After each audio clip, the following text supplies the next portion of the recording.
In this simple video tutorial, I'm going to share with you how you can see removed content from your Instagram account. You can simply see videos and photos that were removed by Instagram on your account. Instagram might have removed your content due to various reasons such as violating its terms of service.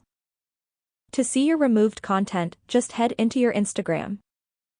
On your profile page, tap on these three lines and head into your settings and privacy.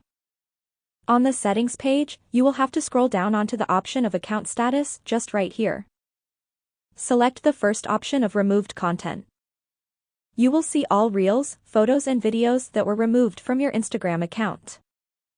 If you can see any as mine right here, that means you haven't violated any Instagram terms of service and no content was removed from your account for the past 28 days. That's how easy it is to see removed content from your Instagram account. If you have any questions, just let me know in the comments section down below. Please don't forget to leave a like, share and subscribe for more video tutorials like this one.